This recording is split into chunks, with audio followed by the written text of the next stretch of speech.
La Universidad Nacional Autónoma de México, la Facultad de Estudios Superiores Aragón, les dan la más cordial bienvenida a la sesión número 19 del 16º Congreso de Investigación Multidisciplinario, siendo el viernes 27 de octubre de 2023 correspondiente al cuarto día de actividades. En esta sesión se abordarán temas relacionados con las ciencias físico-matemáticas y las ingenierías.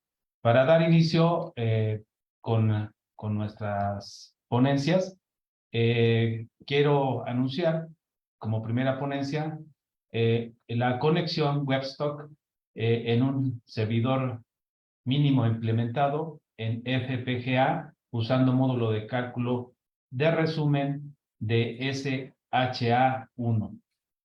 Para tal efecto, el maestro Rafael Antonio Márquez nos hará la presentación. Me voy a permitir hacer una breve lectura de su currículum. El, el maestro Márquez Ramírez es maestro en ciencias, en ingeniería de cómputo con especialidad en sistemas digitales. Es ingeniero mecánico electricista en el área de comunicaciones. En otra formación académica ha cursado los diplomados de Administración en Tecnología, diplomado Aplicaciones de las TIC para la enseñanza, diplomado Huawei HCNA, HCDA y el diplomado en redes IP de voz y datos. Se ha desempeñado como profesor de carrera asociado C tiempo completo. También ha participado en las investigaciones para el sistema con FPGA para la atención de necesidades del laboratorio de electrónica y comunicaciones, en la implementación de la infraestructura básica del laboratorio remoto, la implementación de la interfase de sistemas interactivos remotos para el laboratorio L3 y la investigación para el diseño de un núcleo del procesador digital original Soft Process que permite estudiar diferentes conceptos de la arquitectura de procesadores, con énfasis en las diversas técnicas de manipulación de cadenas de bits para procesamiento de datos. Dejo con ustedes al maestro Márquez Ramírez.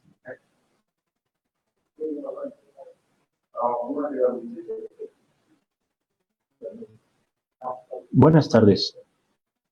Buenas tardes a todos. Bien, es conexión de WebSockets y se ha desarrollado para un servidor mínimo implementado en FPGA, ¿no? Ya se había desarrollado previamente el módulo que calcula el resumen de SHA-1, se presentó el año pasado y bueno, finalmente se logró implementar ese módulo de conexión de WebSockets, que es precisamente para ese servidor, y se implementa como un módulo de hardware para FPGA. Aquí del lado izquierdo hay un video de cómo se está usando. Este módulo nos va a permitir completar varios pendientes que quedaron de un proyecto de DEGAPA del año 2020, y también que por cuestiones técnicas de las que no se disponía en ese momento, con todo y el confinamiento, pues las cosas no quedaron como se habían planificado, como se había visualizado. El desarrollo de este módulo nos va a permitir aprovechar toda esa infraestructura de comunicaciones que tenemos en el plantel, y obviamente nos va a permitir ya desarrollar y aprovechar infraestructura de acceso remoto interactivo con múltiples equipos. Y al decir acceso remoto, me refiero a que cualquier usuario, desde su posición geográfica, va a poder acceder a esos equipos. Esto nos permite también apoyar a alumnos que en algunas ocasiones hemos tenido por aquí, que no pueden acceder por problemas motrices a las instalaciones de los laboratorios. Y también para demostrar que los conceptos que se estudian en los laboratorios o en las asignaturas, algunas asignaturas, se realizan precisamente como se les está describiendo a los alumnos, ¿no? Se va a poder acceder, o esa es la visión que se tiene, que se pueda demostrar en vivo en cuanto se da la explicación del concepto, en teoría. En el video se muestra el uso de la interfaz que comúnmente usarían los alumnos o los usuarios en los laboratorios cuando tienen una tarjeta conectada a la computadora. Solo que en esta ocasión se le dice que la tarjeta está en un servidor en otra localidad y está accesible a través de Internet. Se procuró, o se está procurando, porque hubo una situación, que quede este módulo como una biblioteca, que se pueda cargar como cualquier otro módulo que se desarrolla previamente y simplemente le va a dar la conectividad al módulo que el estudiante o el usuario esté desarrollando. Se ponen sus señales como lo haría normalmente, se declara su funcionalidad y a través de una palabra, ¿sí? Una señal de 16 bits se detecta en este caso, en este ejemplo, y se define un decodificador para un display de 7 segmentos. Es una aplicación muy sencilla, pero esta aplicación se realizó, bueno, esta demostración, porque se tomó de un video, se tomó de una demostración con los alumnos en FES Aragón. La tarjeta que se ve allí en la imagen, esa está en San Cristóbal, está en otro lugar. Se programó como se haría normalmente y se carga esta interfaz que tiene botones. Ahí puse la consola para verificar que el FPGA está efectivamente respondiendo, está conectado y simplemente el botón que se seleccione nos va a desplegar en el FPGA el número de botón que se está seleccionando. Entonces, realmente el módulo de conexión aquí no se ve. Es parte de eso que existe por debajo, que es muy transparente para los usuarios, pero que sin eso no podríamos realizar esto. Este proyecto se empezó a desarrollar en 2020. Obviamente el confinamiento, la pandemia, hasta cierto punto fue favorable porque se pudo comprobar la utilidad de esto. Todos los conceptos que se aplicaron aquí, pues se han tomado de las mismas asignaturas de diseño lógico, diseño de sistemas digitales y sobre todo de comunicaciones para poder desarrollar a esto. Los diplomados que se tomaron, los cursos, nos han permitido usar herramientas como este software que se ve en este momento, que nos permite analizar los paquetes de la red y obviamente aquí nada más estamos tomando los de WebSocket que nos interesan. Este software yo desde hace mucho tiempo había querido aprender a usarlo, incluso en los diplomados no se pudo hacer, entonces hay que hacerlo de una manera un poco autodidacta. Pero esto nos permite en asignaturas de comunicaciones, en los laboratorios de comunicaciones, analizar precisamente los temas de comunicaciones como son las tramas, como son la transmisión, la codificación, acceder a estándares como se está buscando en este momento y la definición que viene en cada uno de esos estándares. Todo está escrito, todo está en las recomendaciones y podemos comprobar física, realmente en tiempo real, de lo que corresponde. Lo que corresponde con cada bit que nos están presentando ese paquete. Se puede revisar esto, representa esto, pues sí, sí es cierto, ¿no? Que son tantos bytes de datos, pues sí, se verifica, se cuentan y así sucesivamente. ¿No? Esta herramienta nos muestra, pues esa es su función, ¿no? Mostrar lo que está en la información que está en esos paquetes se llega hasta que se recuperan los datos. Los datos normalmente viajan codificados. El estándar nos dice, bueno, este es el código para decodificar estos datos, se aplican unas funciones lógicas por ahí y se recuperan. Entonces, todo eso se tiene que hacer en el FPGA, todo eso lo hace el módulo de conexión. A final de cuentas, el dato útil es el decodificado, ahorita va a aparecer al final, que es esa cadena, en este caso de 7 bits, y ahí voy a hacer clic. Ahí está, el cuadrito del lado derecho. Es un BTN 09, me parece, igual a 1. Ese es el dato que estamos recuperando. Con ese se identifica en el FPGA y entonces ya activa una señal que se puede usar. Aquí está. Entonces, ¿por qué se necesitaba desarrollar esto? Realmente todo surgió en comunicaciones, en laboratorio de comunicaciones. Se tenía en aquel tiempo una gran saturación de grupos con muchos alumnos y la cantidad y el estado de los equipos disponibles para hacer las prácticas, pues no era suficiente. De ahí fue de donde salió la motivación para realizar todo este proyecto. Eh, ¿Qué es lo que aporta? Ahorita, pues ya se desarrollaron muchas cosas. Este proyecto permitió implementar esa biblioteca de servidor mínimo de FPGA que permite conectar la tarjeta, el dispositivo directamente a la red, sin pasar por una tarjetita adicional o un convertidor de Arduino o cosas de esas, ¿no? Entonces, se está uno realmente peleando o trabajando con los bits que se recuperan del cable o de la interfaz inalámbrica. También permitió rediseñar la identificación, la implementación de las interfaces interactivas. Y digo rediseñar porque desafortunadamente el año pasado pues sufrí el robo del equipo de cómputo donde estaban todos los códigos. Pero pues bueno, fue benéfico porque dije, si ya lo hice una vez, lo puedo hacer otra vez y lo puedo hacer tal vez mejor. Y sí, afortunadamente se pudo rediseñar muchas cosas, muchos módulos y es lo que estamos viendo. De hecho, se corría el riesgo de que no pudiera presentar este año lo que quería yo presentar.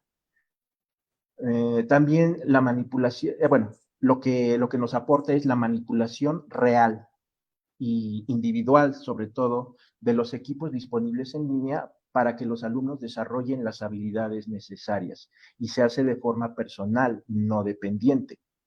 No dependiente de que otros alumnos manejen el equipo y pues yo, como no sé, nomás me dedico a copiar datos, ¿no?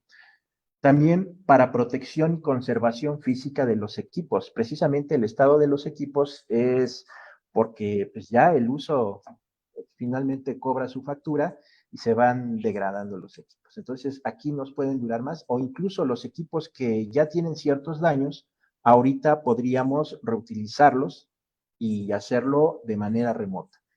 Entonces no sería el contacto tan físico directamente. Y obviamente nos proporciona el know-how, el saber cómo funciona esta tecnología de WebSockets para poder usarla en múltiples desarrollos propios. Aquí los objetivos, la palomita nos indica si se logró o no se logró. Se logró la conexión, era parte de los objetivos, comprobar las funcionalidades mejoradas de las interfaces, simplificar el diseño de algunos módulos, en particular el transmisor se tuvo que rediseñar, contar con y también contar con una herramienta de conectividad para los FPGAs. Hay muchas cosas para Arduino, para tarjetas comerciales, controladores, pero para FPGAs, en verdad, yo estuve buscando a ver si había algo para darme una orientación. Hay algunos comentarios de que se ha hecho por aquí, por allá, yo no los he encontrado. Entonces, pues obviamente necesitaba esta pieza. Comprobar la utilidad de lo que se enseña en los laboratorios, en las asignaturas sobre manipulación de cadenas de bits que se desarrollan principalmente en laboratorios. Así se tenía originalmente, con las carencias técnicas, conectado otro FPGA por medio de más de 20 cables con una interfaz WARD USB a un servidor y finalmente eso se pudo mejorar. En el desarrollo de ese módulo, bueno, se tuvieron que hacer múltiples pruebas. Aquí se está monitoreando para verificar lo que se recibe del navegador, lo que se le contesta al navegador directamente del FPGA. Obviamente, aquí se ve el uso del módulo del resumen de SHA-1 del año pasado, que estas cadenas de aquí son precisamente ese cálculo. A lo mejor yo lo comenté el año pasado, no se le ve nada de espectacular a calcular esto, pero aquí se está ocupando y ahora, como se ve en el video, pues ya tengo la conexión y ya puedo manipularlo de forma remota. Hardware físico real funcionando y conectado y consumiendo amperes en otro lugar.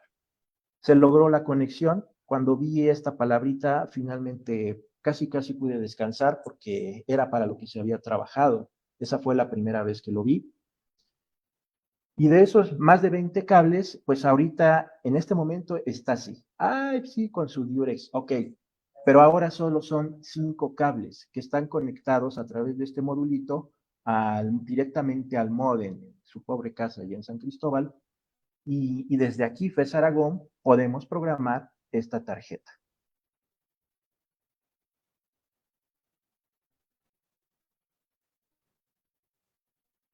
Aquí una serie de palabras estremecedoras, ¿no?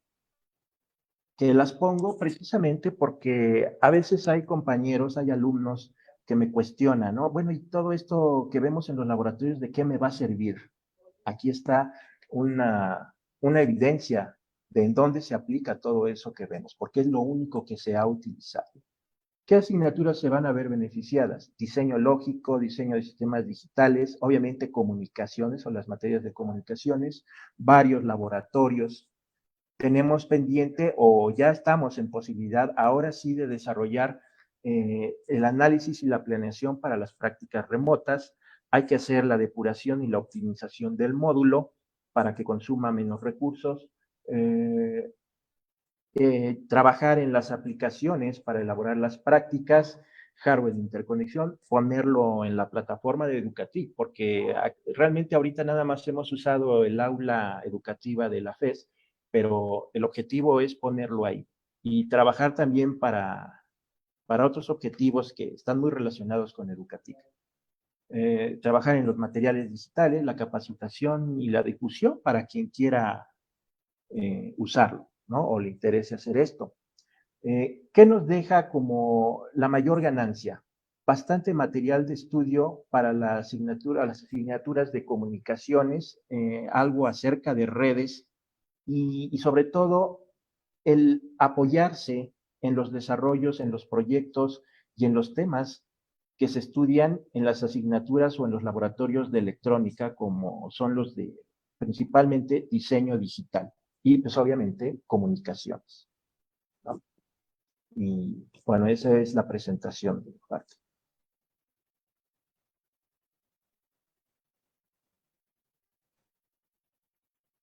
¿Sí se Muchas escuchó? gracias. Ah, Sí, muchas gracias, maestro. sí, gracias. Eh, Pasaremos a la segunda presentación. Es radiómetro como apoyo al tratamiento de la deficiencia de 25 y hidroxivitamina D en adultos de la Ciudad de México. Presenta el doctor Ismael Díaz Rangel. El doctor Ismael tiene los estudios de ingeniero mecánico electricista en el área eléctrica electrónica. Es maestro en ciencias en ingeniería de cómputo, doctor en ciencias de la computación. Se desempeña actualmente como profesor de carrera asociado C tiempo completo desde el 1 de septiembre de 2018, adscrito a la Facultad de Estudios Superiores de Aragón en la división de las ciencias físico-matemáticas y de las ingenierías. Sus líneas de investigación es el procesamiento automático del lenguaje natural, adquisición y procesamiento digital de señales. Participa y ha participado en las siguientes investigaciones: desarrollo de sistemas de adquisición de señales electrocardiográficas, sistemas de monitoreo basados en redes de sensores para el cultivo de tomate rojo, sistemas de monitoreo de consumo eléctrico con interfaz para teléfono inteligente, sistema computacional auditivo y alternativo de la comunicación de interfaz pictográfica dinámica, amplificador de audio para guitarra con controles inalámbricos, desarrollo de un sistema para emitir recomendaciones de salud asociadas a la saturación de oxígeno en la sangre. Cedo la palabra al doctor Ismael Díaz Rangel.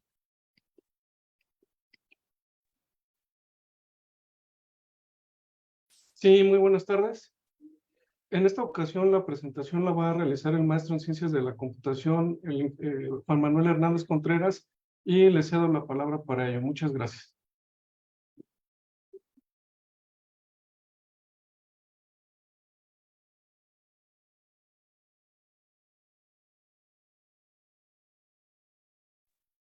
Hola, ¿qué tal? Muy buenas tardes a todos. Bien, yo voy a presentar precisamente este trabajo de investigación que lleva por título Radiómetro como apoyo al tratamiento de la deficiencia de 25-hidroxivitamina D en adultos de la Ciudad de México. En este caso, junto con el doctor Ismael y Jesús Martín Escalona Camarillo, fueron los que desarrollamos este proyecto. Bien, en este caso, pues como una breve introducción, eh, ¿qué pasa si no tengo la suficiente vitamina D? ¿No? Tal vez por ahí en ningún momento nos hemos preguntado esto a lo largo de nuestra vida o tal vez no ha sido de nuestro interés. Pero déjeme decirte que sí, sí es bastante importante como tal la vitamina D. ¿Por qué? Bueno, si tú tienes hijos, precisamente, pues puedes llegar a tener raquitismo. ¿Y qué es el raquitismo? El raquitismo es el ablandamiento y debilitamiento de los huesos en los niños. Es lo mismo que la osteomalacia, nada más que en el caso de la osteomalacia es para los adultos. Entonces, si tú pensabas que no te ibas a, que te ibas a salvar, perdón, de esta insuficiencia de vitamina D, no, también puede ser que tú como adulto tengas esta enfermedad, ¿ok? Además de eso, enfermedades cardiovasculares, algunos tipos de cáncer, como el cáncer de mama, ajá, y la diabetes, ¿no? Entonces, la deficiencia de vitamina D, pues puede causar todos estos inconvenientes, todos estos problemas.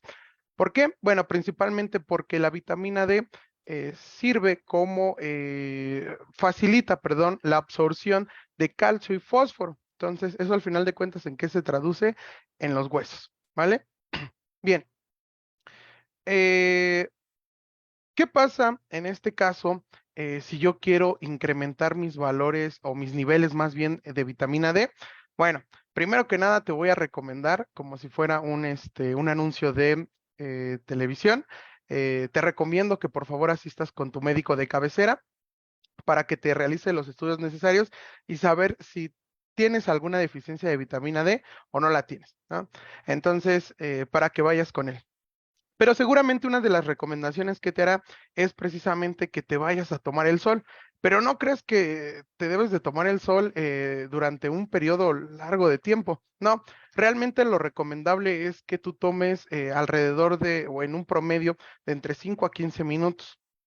Esto precisamente pues porque los rayos UV también están asociados a el cáncer, ¿no? El cáncer del pie. Entonces, si tú tomas demasiado tiempo el sol, ¿qué es lo que va a generar? Pues que tengas cáncer de todas maneras. Entonces, lo recomendable es que tomes en este tiempo y que después de eso, pues ya uses cierto protector solar, ¿ok? Y dirás tú, bueno, pero con tomar el sol ya es más que suficiente para tener suficiente vitamina D. Fíjate que sí, del 90 al 95% precisamente es para que tú logres tu vitamina D. Y lo restante, ¿qué sería? Pues lo haces a través de los alimentos, ¿no? Del 5 al 10%. Entonces, esto es un poquito complicado en el sentido de que si tú quisieras obtener la vitamina D a través de los alimentos, pues no se puede, ¿no? Porque solamente equivale del 5 al 10%.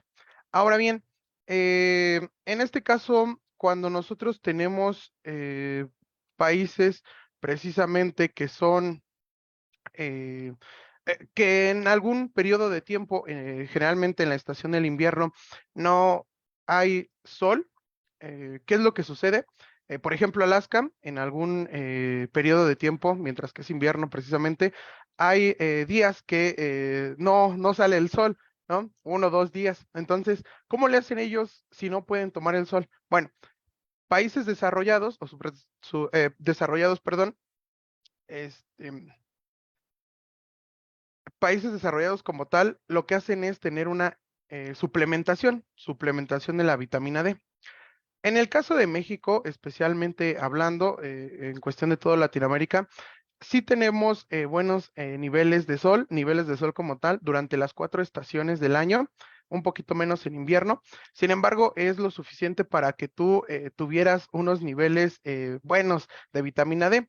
Pero fíjate que precisamente una investigación que se desarrolla en el Laboratorio de Espectrometría de Masas de la Unidad de Investigación Médica y Nutrición del Hospital de Pediatría Centro Médico Nacional Siglo XXI. Lo tuve que anotar porque si no se me iba a olvidar. Del IMSS, precisamente, se está desarrollando un trabajo que se llama Determinantes sociodemográficos, ambientales y genéticos de la deficiencia de 25 hidroxivitamina D en adultos de la Ciudad de México. ¿Ok? Y precisamente se está desarrollando este proyecto porque en algunas mediciones que se hicieron, en algunas consultas de la vitamina, se tomó que había cierta deficiencia, ¿no? Entonces, al parecer, al menos en la Ciudad de México, sí tenemos cierta deficiencia. Y para ello, ¿qué fue lo que hicieron? Utilizaron un grupo precisamente de entre 18 a 50 años, donde les daban una bitácora, que era un cuadernito donde ellos tenían que anotar precisamente cuánto tiempo estuvieron expuestos al sol, si utilizaron algún tipo de bloqueador y además si estuvieron realizando una actividad física. Esto lo hicieron para precisamente calcular cuánto tiempo permanecían con esa exposición al sol.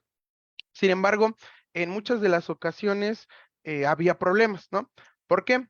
Porque después de realizar la bitácora, pues el encargado de buscar el valor de la medición de V, pues lo hacía por regiones, ¿no? Es decir, aparte de anotar todo eso, anotaban dónde habían estado. De igual forma, había ciertos inconvenientes. ¿Qué inconvenientes había? Bueno, primero que nada, al paciente se le olvidaba como tal eh, dónde estuvo, ¿no? Se le olvidaba anotar. Y también cuánto tiempo estuvo precisamente expuesto. Y también debido a las diferentes condiciones climatológicas, como en el caso de que esté nublado, que esté lloviendo, pues ahí la medición de UV pues puede cambiar realmente, ¿no? Entonces, en este caso no se hizo, teníamos un problema, ¿no? Porque todo era muy aproximado como tal, no era muy, pero muy directo, ¿no? Que se obtuviera de forma muy directa. Entonces, para ello, se buscó precisamente el apoyo de ingenieros, que fue nuestro caso, y lo que queremos, o lo que el doctor, el doctor Jorge, lo que quería como tal era que nosotros desarrolláramos un sistema que precisamente atacara estas deficiencias, ¿no? Entonces, ¿cómo se desarrolló el sistema? Primero que nada, utilizamos un microcontrolador que iba a ser el encargado precisamente de llevar a cabo una bitácora digital para que ya el usuario no tuviera excusa de en qué momento lo tomó, cuánto tiempo estuvo durante los rayos del sol y además de eso, en dónde estuvo ubicado, pues era un poquito complicado. Entonces, más bien lo que estaba haciendo es una medición directa de V, ¿ok? Para lograr este propósito se utilizaron varias cosas, dentro de ellas el RTC. El RTC como tal nos sirvió para medir el tiempo en sí, en el cual estuviera realizando la toma de V, ¿ok? También se utilizó un módulo de microSD, en este caso para almacenar esos datos, que realmente ahí es donde vamos a tener nuestra bitácora y el personal que esté analizando los datos, pues lo único que tiene que hacer es extraer precisamente esa memoria, leer los datos en una computadora, porque se almacenan a través de un archivo separado por comas y eso lo hace relativamente sencillo, ¿no? Además de eso, utilizamos el sensor UV ML8511 de un bajo costo, eh, muy simple de utilizar y además colocamos precisamente un algoritmo que permitía hacer aproximaciones con sensores o sistemas más sofisticados. ¿Ok? Teníamos dos botones, el botón de finalizar y el botón de iniciar. Y en el caso de estos botones era pues precisamente iniciar una medición o finalizar una medición, ¿ok? Estos eran los únicos dos interruptores que nosotros íbamos a tener en nuestro sistema, por lo cual hacía muy pero muy simple la utilización, ¿ok? Teníamos además de esto un vibrador el cual en conjunto con el zumbador iban a dar un estado actual del sistema, ¿no? Si algo se nos olvidó, nos iba a recordar como tal. Entonces, son alertas precisamente que íbamos a tener, ¿ok? Por parte del sistema. Y para visualizar los datos teníamos, o más bien se puso como tal un LCD. En el caso del LCD, pues ahí visualizábamos toda la información, ¿ok? Todo esto se planteó que fuera de una forma transportable, ¿no? Transportable por el usuario. Es decir, en el lugar en el que él estuviera, hiciera las mediciones. Entonces, se debía de hacer lo más pequeño posible, pues precisamente para que lo pueda transportar. Y pues no debía de estar alimentado por algo conectado a la luz, ¿no? Sino más bien algo que fuera recargable. Para ello conectamos un módulo de carga. En el módulo de carga, precisamente, pues esta pila es recargable, se conecta cierto tiempo a la luz, unas cuantas horas, y eso nos daba más o menos como la duración de una semana, ¿no? Entonces, durante una semana el usuario podría utilizarlo sin la preocupación de volver a cargar la pila, ¿ok? Entonces, todos estos elementos se utilizaron para desarrollar precisamente el prototipo. Y bueno, aquí tenemos un acercamiento. Del lado izquierdo tenemos precisamente cómo se ve el sistema ya implementado en este caso con todos los módulos que les acabo de mencionar. Y del lado derecho, pues se utilizó precisamente el modelado 3D para realizar la caja. Eso que se ve al centro como si fuera su naricita es el sensor. Es muy, pero muy pequeñito, ¿ok? Y pues este sistema tiene como tal el tamaño de la bitácora que llevaban actualmente, ¿no? Que era una libretita pequeñita. Entonces, de alguna forma, el tamaño fue el adecuado, pues porque ya contaban con ese tamaño de bitácora anteriormente, ¿ok?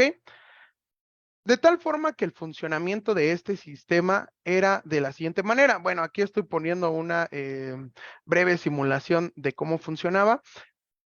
En este caso, cuando nosotros encendíamos precisamente nuestro sistema, iba a realizar la comprobación de dos cosas. Primero, si teníamos error en el RTC. En el caso de tener error en el RTC, necesitaban que se volviera a checar el sistema, ¿ok? ¿Por qué? Porque esto es un elemento muy importante, debido a que este es el que nos va a asignar la hora y la fecha. Entonces, tiene una pila aparte. Ajá, que aunque nosotros desconectemos el sistema, pues no le va a afectar en nada. Sin embargo, si no llega a realizar lecturas o si algo por ahí pasó, no puede leer absolutamente nada. ¿Ok? Entonces se tiene que verificar esa información. También en el caso de la micro SD, pues es un elemento primordial en el sentido de que si nosotros no tenemos micro SD, porque a lo mejor se les olvidó insertarlo o porque a lo mejor el módulo no funciona, bueno, en este caso, sí, también se tiene que hacer arreglo. Estos errores se solucionan una vez que pues tú revisas los módulos, lo vuelves a encender y ya debería de aparecer tu mensaje de bienvenido. ¿Ok? Y con este mensaje de bienvenido, precisamente ya empieza nuestro sistema a funcionar. ¿Ok?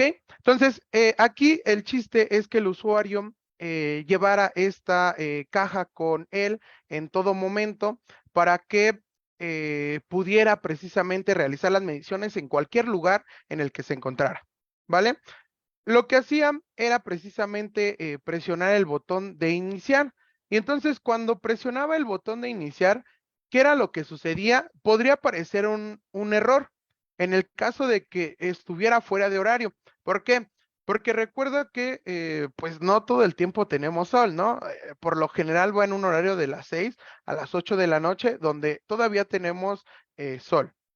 Entonces, si el usuario a lo mejor hace una medición en un rango fuera de este horario, le iba a aparecer este error, fuera de horario.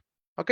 Entonces, cuando estuviera en un horario adecuado, pues iba a hacer otra vez presionamiento de este botón y tenía que acercar precisamente, pues haciendo un movimiento hacia arriba, de tal forma que apuntara a los rayos del sol el sensor. Ajá, para que realizara las mediciones y de hecho en la pantalla te iba a aparecer midiendo, ¿ok? Una vez que pues el usuario acabara con la medición, pues iba a presionar el otro botón que decía de finalizar, ¿ok? Y en este caso, una vez finalizado, pues ya se almacenaba esta información precisamente en nuestra memoria micro SD, ¿sí? Ya lo apagaba y continuaba como tal, ¿ok?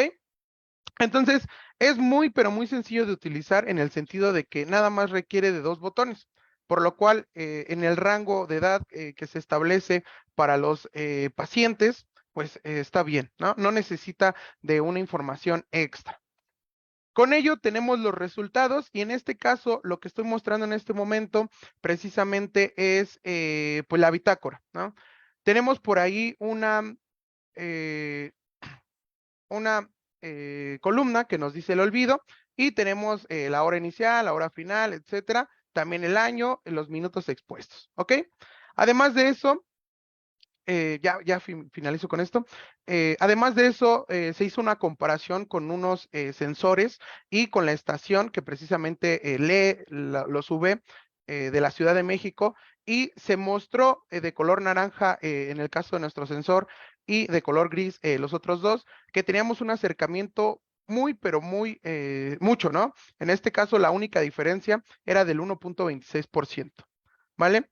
Como conclusiones, pues se logró una bitácora digital, la interfaz es muy sencilla de utilizar, se agregó un buzzer y un vibrador para alertar a los usuarios, el sistema es asequible en el sentido de que hay sensores que son muchísimo más caros y además de eso se hizo pruebas con pacientes, ¿ok?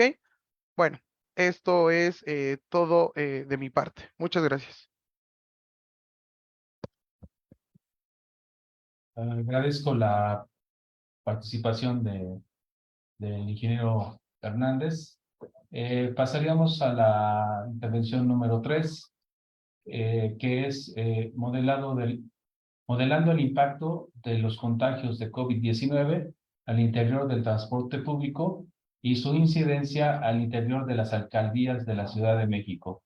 Presenta el maestro Fernando Reyes Gómez. El maestro Reyes Gómez es candidato a doctor en Ciencias e Ingeniería de la Computación de la UNAM. Tiene maestría en Ciencias en Ingeniería en Computación por la UNAM y también es ingeniero en computación egresado de la FES Aragón. Se desempeña como profesor en el posgrado de Ciencias de la Ingeniería en Computación de la UNAM y actualmente es estudiante del doctorado del posgrado en Ciencias de la Ingeniería de la UNAM. Sus líneas de investigación son el modelado de sistemas complejos, autómatas celulares y aplicaciones a problemas para la vida real, epidemiología computacional y ha trabajado en los siguientes trabajos de investigación. Modelado de los contagios COVID-19 en la Ciudad de México, considerando el uso del transporte público como medio de difusión, el contacto humano, la movilidad y las estrategias de mitigación. Y también en el modelado de la fiebre de dengue en Cuernavaca, usando un autómata celular probabilístico, considerando la movilidad humana y la migración de mosquitos. Dejo con ustedes al doctor, por favor.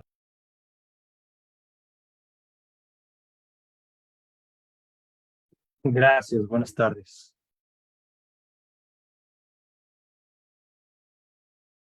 Voy a hablar yo de mi trabajo doctoral, es modelando el impacto de los contagios de COVID-19 dentro del transporte público y su incidencia en la propagación al interior de las alcaldías de la Ciudad de México. Este trabajo es en conjunto con un coautor, compañero mío, el maestro Manuel Torres, y mis asesores, la doctora María Elena Lárraga y el doctor Luis Agustín Álvarez y Casa.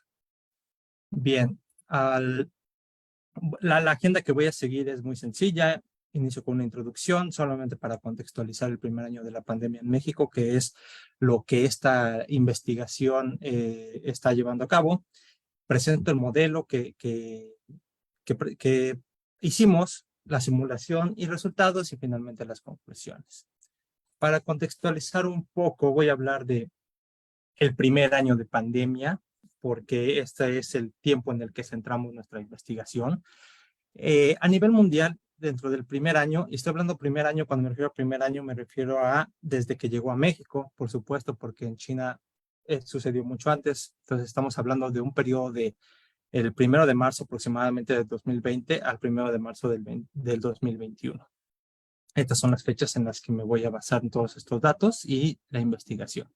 En el mundo, para esta fecha, había registrado 113, casi cerca de 114 millones de casos positivos y alrededor de 2,5 millones de muertes. Esto es a nivel mundial. Si miramos, nos vamos adentrando y miramos a nivel continente, ya en el continente americano hay alrededor de 51 millones de casos. Si miramos las últimas 24 horas del día 1 de marzo del 2021, México se encuentra dentro de los primeros 10 lugares con casos reportados solo en ese día y el tercer lugar en muertes solo en ese día.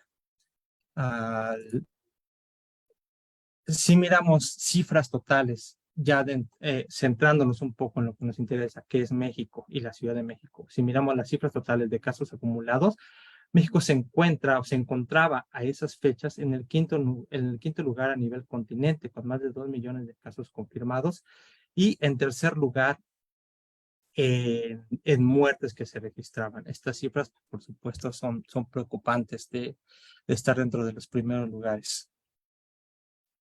Analizando a detalle los casos, la información y todos los datos que tenemos, observamos que la población mexicana más afectada fue el grupo de edad entre los 20 y los 64 años de edad. En esa gráfica de la izquierda podemos observar diferentes grupos de edad y cómo afectó a ellos. En la gráfica de la derecha observamos igual grupos de edad y ahí ya están seccionados por sexo femenino masculino. Vemos que el porcentaje en el que se movió es aproximadamente el 50%, es decir, que atacó casi por igual a hombres y a mujeres. Estos son los datos a nivel país.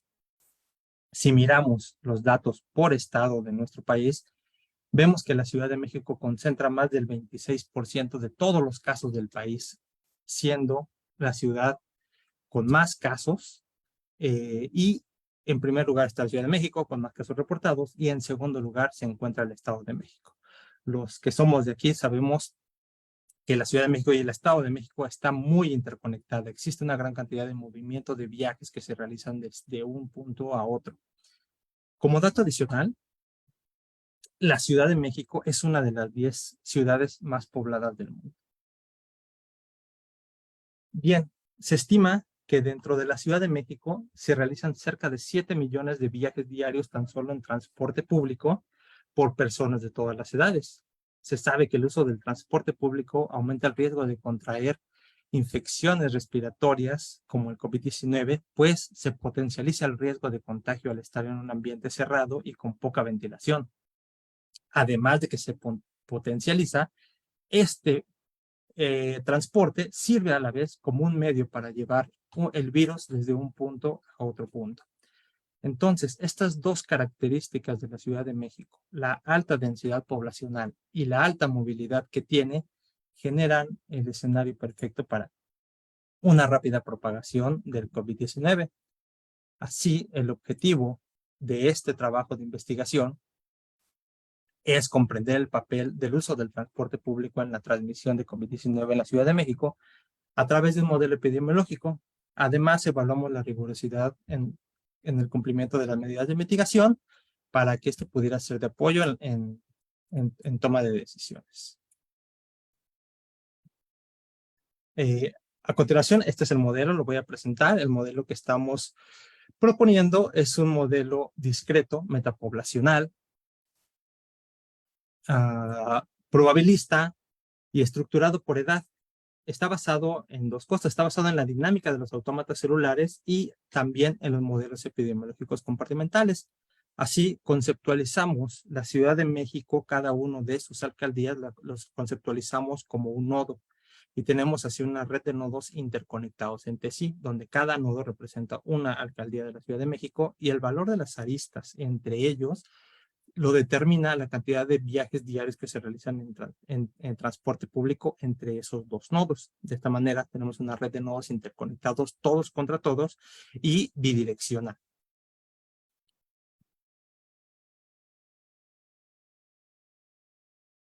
A su vez, este modelo, al estar basado en modelos compartimentales, definimos un modelo compartimental para describir el proceso infeccioso dentro de la población de la Ciudad de México y de las alcaldías. Este modelo consta de 8 compartimentos: susceptibles, expuestos, latentes, población infectada que ha sido reportada, los infectados que no han sido reportados, los que ya están conscientes de la enfermedad, población recuperada y la población que muere. Dentro de las consideraciones tenemos a la población. Nosotros tomamos a la población total de cada una de las alcaldías y la dividimos en 4: en jóvenes menores de 20 años, en adultos entre 20 y 64 años, que a su vez esto lo dividimos en sexo, hombre y mujer, y los adultos mayores de 65 años. También consideramos los viajes diarios, puesto que las aristas de nuestros nodos representan esta cantidad de viajes. Estos viajes diarios los tomamos de encuestas origen-destino del Instituto de Ingeniería y del INEGI, y consideramos cuántos viajes se realizan diario, la duración de estos viajes, la distancia, el grupo de edad y el sexo de las personas que los realizan. A la vez, utilizamos datos de Apple Mobility para la variación de los viajes que se realizan entre las alcaldías, porque recordemos que hubo una disminución en los viajes una vez iniciada la pandemia en México. Y por último, contemplamos unas matrices de contacto entre personas, porque dentro de las alcaldías tenemos contactos dentro del hogar, del trabajo, de las escuelas y otros lugares. Son estas 4 matrices de contacto que hicimos. Así, la dinámica general de este modelo es la siguiente. El modelo evoluciona en pasos de tiempo de un día. A la vez, estos pasos de tiempo están subdivididos en 4 etapas. La primera etapa es los viajes de salida, es decir, cuando la población utiliza el transporte público para ir desde un punto A hasta un punto B. En estos viajes de salida puede existir una infección dentro del transporte público. Tenemos aquí entonces embebido un modelo SE. Pueden pasar de un estado susceptible a un estado expuesto. Para el paso 2 tenemos una mezcla de personas. Esto es cuando las personas ya llegan a sus lugares de destino, se interrelacionan entre sí, hay contactos en la escuela, hay contactos en el trabajo, y aquí también podemos tener una infección entre estos grupos de personas. En el paso 3 es parecido al paso 1, la población que inicialmente viajó desde un punto A hasta un punto B, ahora tiene que regresar a sus lugares de origen. En este paso 3 también podemos tener una o varias infecciones dentro del transporte público. Finalmente, el último paso es el progreso de la enfermedad, es decir, cuando la enfermedad ya avanza y en nuestro caso, en los compartimentos, las personas pasan de unos compartimentos a otros. Muy bien, entonces, después de llevar a simulación computacional este modelo que estamos proponiendo, obtenemos los siguientes resultados. La simulación computacional que estamos haciendo contempla 3 fases, las 3 fases que se pusieron en México. Entonces, usamos estos 3 escenarios para simular el primer año de pandemia en México. Recordemos que la fase 1 en México fue la importación del virus, y en esta fase no había ningún tipo de mitigaciones. Era simplemente una advertencia de sean cuidadosos. La segunda fase ya fue la dispersión comunitaria. Aquí empezaron la suspensión de clases en todo el sistema educativo, empezó la disminución en el aforo de espacios cerrados, como los trabajos, y la suspensión temporal de eventos masivos. Para la tercera fase ya fue contagio epidémico, ya hubo una suspensión definitiva de los eventos y actividades no esenciales. Bien, nuestras matrices de contacto son dinámicas, las generamos de acuerdo a la población de cada alcaldía y estas las movemos de acuerdo a esta fase, porque dentro de la fase 1 no va a tener la misma cantidad de contactos, por ejemplo, en escuelas, que en la fase 3, que todas las escuelas se cerraron. Después de llevar a simulación computacional, los resultados que nos arroja el modelo son los siguientes. En color azul muestro la gráfica de los casos reales reportados por el gobierno mexicano, diarios, y la línea color rojo, nuestros resultados de simulación. Esto es, esta gráfica es el primer año de pandemia, de marzo a marzo de 2020 a 2021, y es a nivel Ciudad de México. Si hacemos un análisis de estos datos a nivel población, grupo de población, la gráfica de la izquierda nos representa en el mismo color, en el mismo patrón de colores, azul, casos reales, rojo, casos de nuestros resultados, los casos divididos por las poblaciones que nosotros dividimos, a jóvenes, los adultos y los adultos mayores de 65 años. La gráfica del lado derecho conserva el mismo patrón de colores, pero en esta observamos a nivel alcaldía. A nivel alcaldía, cómo son los datos reales y cómo están los datos de nuestras simulaciones. Ha sido un análisis un poco más a detalle, un poco más interno, microscópico. Podemos ver cada alcaldía, cada grupo de edad, cómo se contagiaron. Gráfica de la izquierda, las gráficas representan lo mismo. Gráfica de la izquierda es los casos reales que reportó el gobierno mexicano por grupo de edad. Nosotros dividimos en nuestros grupos de edad de interés, que son los jóvenes, los adultos entre 20 y 64 divididos entre hombres y mujeres, y los adultos mayores de 65.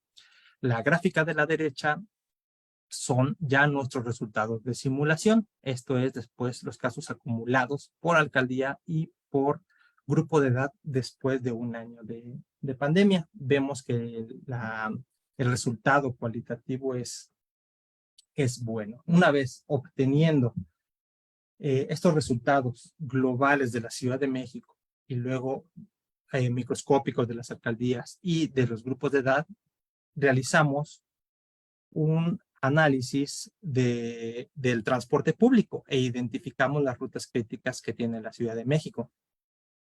En ese mapa de la izquierda muestro la Ciudad de México con todas las alcaldías y con un código de color que es como un semáforo de verde a rojo, donde verde es menor riesgo y rojo el mayor riesgo. Identificamos las rutas que son en donde hubo el mayor número de contagios dentro del transporte público de acuerdo a nuestros resultados. El color verde, quiero mencionar aquí que no significa que sea una ruta segura, tan solo es que tiene menor cantidad de contagios que las demás. Esto lo podemos también visualizar en un mapa de calor. Tenemos un mapa, ahí presento dos mapas de calor de las diferentes rutas de las alcaldías de la Ciudad de México. El de la izquierda contempla los viajes internos, es decir, aquellos que se realizan dentro de la misma alcaldía, por ejemplo, de Coyoacán hacia Coyoacán mismo, es decir, que no salieron de Coyoacán. Y en esa gráfica de la izquierda notamos que el mayor número de contagios se hubo dentro de los viajes internos. La diagonal principal que vemos, que es la más marcada de todas estas, es la diagonal de los viajes internos. Entonces ahí encontramos que los viajes al interior de las alcaldías representaron el mayor número de contagios. Si excluimos los viajes al interior de las alcaldías, podemos observar en un análisis solo los viajes al exterior. ¿Cómo se comportan los viajes ya al exterior de una alcaldía? Es el mapa de calor que tenemos a la derecha. Este mapa de calor de la derecha, los viajes al exterior, ya hicimos un análisis por cada una de estas alcaldías. En esa imagen muestro, en esta diapositiva muestro dos. El lado izquierdo es Coyoacán, el lado derecho la delegación Miguel Hidalgo. Vamos a ver un momento Coyoacán. Notamos que de Coyoacán a Tlalpan hay esa línea roja. Esa es una ruta crítica, hablando exclusivamente de Coyoacán, excluyendo todas las demás delegaciones. Hablando de Coyoacán, esa es una ruta crítica que identificamos. La de al lado, color naranja, es otra ruta crítica que es la delegación Iztapalapa, y de ahí podemos observar las demás en el código de color como semáforo. Del lado derecho, tenemos la delegación Miguel Hidalgo. Esta tiene todavía más rutas críticas. Y bueno, esto ya es el análisis por alcaldía de ruta crítica. A continuación presento las diapositivas de todas de todas las delegaciones. Aquí ya tenemos las delegaciones haciendo centrándonos únicamente en esa delegación, las rutas críticas de cada una de ellas, las siguientes que faltan, ya contemplo las 16 delegaciones, y finalmente en esta gráfica, todos los resultados de simulación, muestro el porcentaje que representan los casos dentro del transporte público con respecto a los casos acumulados. Al principio podemos observar en la gráfica de abajo, la verde, color verde, que el transporte público representó más del 70% de todos los contagios durante el primer mes. Posteriormente, derivado de la reducción del uso del transporte público, estos constituyeron ya alrededor de un 8 o 10% y se mantenían. Esto fue porque se redujo bastante después de la tercera fase en México el uso del transporte público, las actividades no esenciales, la reducción en trabajos, en escuelas. Entonces, bueno, esto sí impactó en la transmisión dentro del transporte público, pero desafortunadamente, pues para estas fechas ya había muchos contagios al interior de las alcaldías, lo que ocasionó que siguieran creciendo los contagios. Como conclusiones, algunas ya las mencioné. Localizamos las rutas críticas basadas en la cantidad de infecciones dentro del transporte público. Se encontró que la mayoría de contagios ocurre dentro de la misma alcaldía. Si excluimos eso, podemos identificar las rutas externas críticas de cada una de las alcaldías. Concluimos que sí, el uso del transporte público es determinante para la propagación de un virus entre las alcaldías como entre las poblaciones de diferentes edades. Sin embargo, notamos que uno de los factores más importantes para prevenir la propagación del virus es la rigurosidad con que se cumplen las medidas de mitigación. Y bueno, por último, quiero agradecer al Congreso, por supuesto, a la FES Aragón, que fue sede, a la UNAM Posgrado en Ciencia en Computación, que es en el que me encuentro, y a la UNAM PAPIR, que gracias a su apoyo es posible la difusión de estos trabajos. Y por mi parte es todo. Gracias. Muchas gracias, maestro Reyes. La siguiente parte, en la ponencia número 4, son evaluación de los factores de riesgo ergonómico en una industria vidriera en San Luis Potosí durante el 2021 y el 2022. Presenta la ingeniera Ayotzin Tamara García Molina. La ingeniera es ingeniera industrial. Se desempeña actualmente como asesor técnico de una empresa dedicada a consultoría de seguridad y salud ocupacional. Su línea de investigación es salud ocupacional y ergonomía, y ha participado en los trabajos de investigación en la industria galletera en el año 2021 y en la industria vidriera en el año 2022. Dejo con ustedes a la ingeniera, si nos hace favor. Hola, sí, muchas gracias.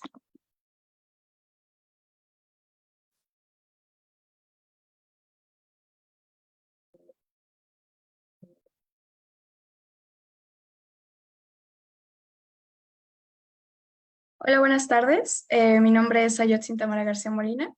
Yo vengo por parte de lo que es la empresa Diaxo y junto con mis colaboradores, el maestro en ciencias, Jasmine Arturo Ramírez Díaz, la maestra en ciencias, Brenda Ivonne Rodríguez Romero, y su servidora, Ayotzin Tamara, les vamos a presentar lo que es este estudio de evaluación de los factores de riesgo ergonómico en una industria vidriera en el año 2021 y también en el año 2022 en San Luis Potosí. Esta investigación se establece en lo que es en este estado, en San Luis Potosí, en una industria vidriera que principalmente se dedica a lo que es los envases de lo que es el producto de la cerveza. Esto principalmente es con el objetivo de identificar y evaluar todas las condiciones en las que los trabajadores realizan sus actividades y cómo lo realizan en la empresa. De manera general, como introducción, la ergonomía es un conjunto de conocimientos. Estos son de carácter multidisciplinar. Esto principalmente porque nosotros nos basamos en diferentes ciencias.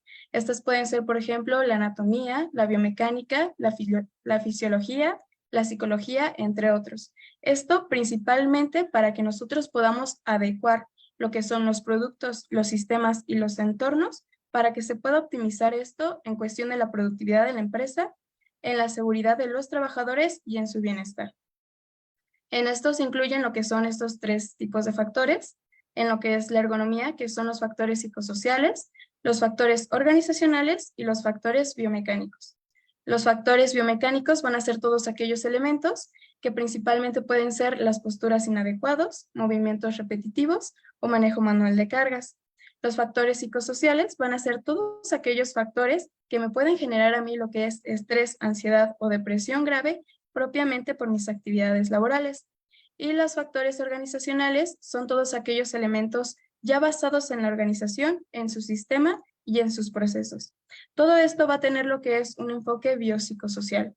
Esto principalmente es el factor humano y el entorno en el que él se va a encontrar.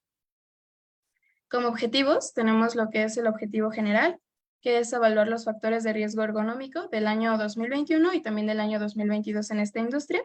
Y objetivos específicos, que fue primero identificar lo que es este proceso productivo en esta empresa, identificar los factores de riesgo ergonómico, identificar los factores de riesgo ergonómico del año 2022, comparar estos factores y así implementar lo que son estas mejoras o dar propuestas de mejoras. Su metodología para este estudio es una investigación de tipo cuantitativo, descriptivo, no experimental transversal. Se utilizaron diferentes métodos para poder realizar lo que es esta investigación. El primero es el método LES, que evalúa lo que es la evaluación global del entorno de trabajo, en la cual identifica lo que es el entorno físico, que principalmente es vibraciones, temperatura, ruido e iluminación. La carga física, que es principalmente las posturas que puede llegar a tomar el trabajador y la cantidad de tiempo que lo realiza. La carga mental, que es también, por ejemplo, la autonomía que tiene el trabajador para realizar esas actividades. Y también si puede realizarlo, puede él organizar sus tiempos, si él puede organizar las actividades que él realiza conforme a las necesidades de la empresa. Los aspectos psicosociales, que principalmente es el liderazgo, el entorno en el que él se encuentra, el estatus de ese trabajo y los tiempos de trabajo, principalmente en sus horarios. El método RULA está dividido en dos factores. El grupo A, que va a evaluar principalmente en la postura que tome el trabajador, el nivel de angulación que va a tomar esa postura en esa actividad que se esté realizando, principalmente en brazo, antebrazo y muñeca. Y el grupo B va a tomar en cuenta lo que es el cuello, tronco y piernas.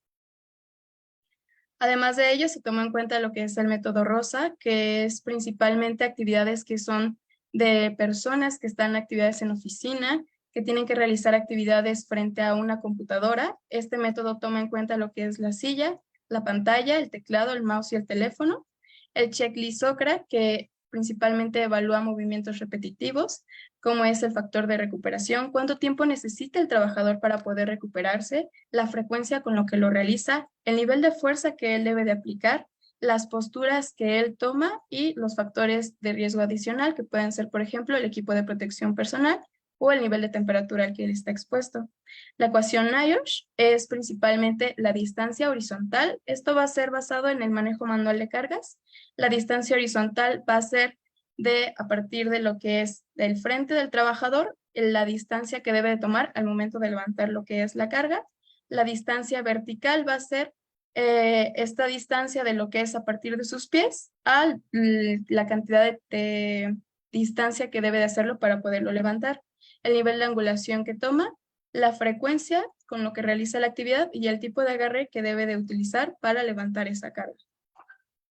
Como resultados tenemos lo que es el diagrama de flujo del proceso de producción.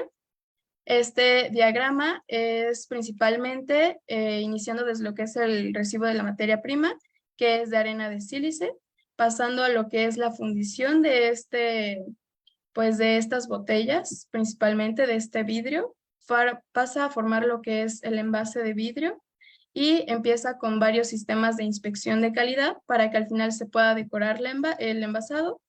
Esta botella se arma la caja, se emplaya, se recibe la caja y posterior a ello pasa a lo que es la distribución de estos envases.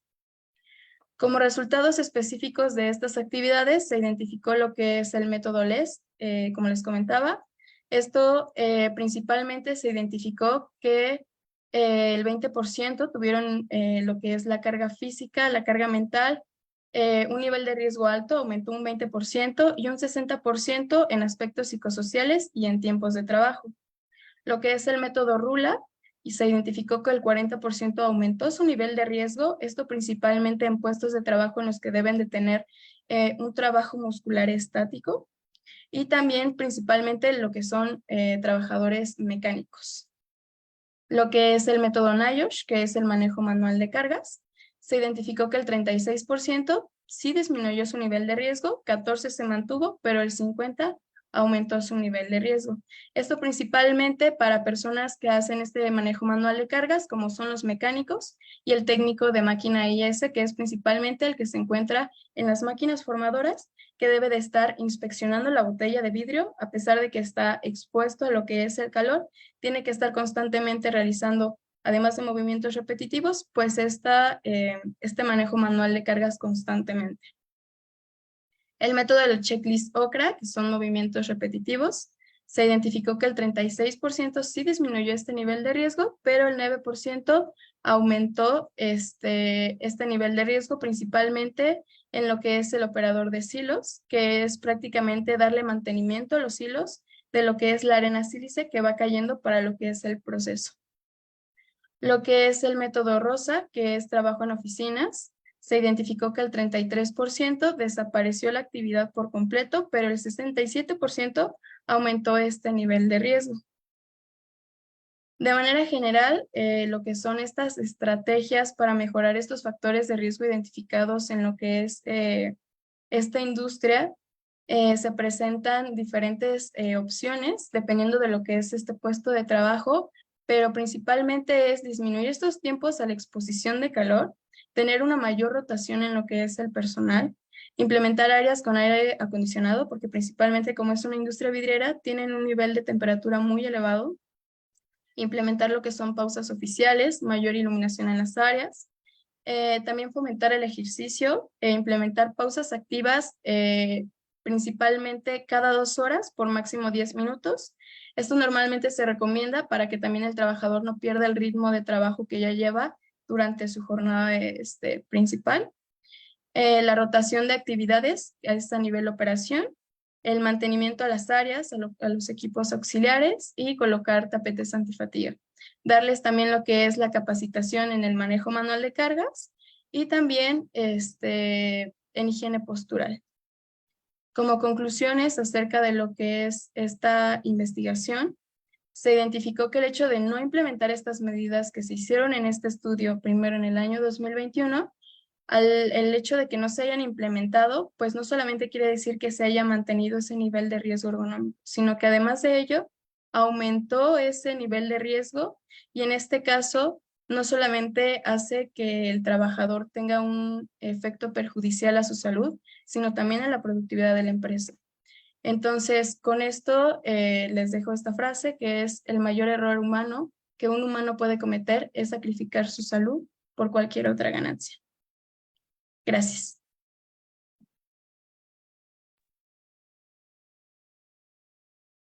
Muchas gracias, ingeniera. Hacemos espacio para la quinta ponencia. Construcción de un simulador de confinamiento para unión de tuberías que trabajan por gravedad, que presenta el doctor David Becerril García.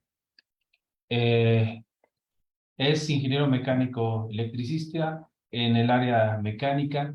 Realizó estudios de maestría en ingeniería en el área mecánica, doctor en filosofía. Se desempeña actualmente como profesor de carrera asociado C de tiempo completo en la Facultad de Estudios Superiores Aragón. Sus líneas de investigación es el análisis de juntas de tubería e infraestructura enterrada en concreto, acero y poliméricas, en el diseño de juntas de tuberías de concreto y acero y poliméricas, control de calidad en juntas de tuberías de concreto, acero y poliméricas, modelado de juntas e infraestructura enterrada y análisis de liners para reparar tuberías. Actualmente desarrolla las siguientes investigaciones: el desarrollo de un simulador de confinamiento para examinar el comportamiento de uniones de tuberías que trabajan por gravedad, desarrollo de un sensor biaxial nulificado de precisión en suelos y el desarrollo de un sistema de monitoreo de uniones, desarrollo de un sensor biaxial unificado de presión en suelos. Dejo con ustedes al doctor David Becerril. ¿Qué tal? Buenas tardes a todos. Muchas gracias por la presentación, maestro Juan Carlos.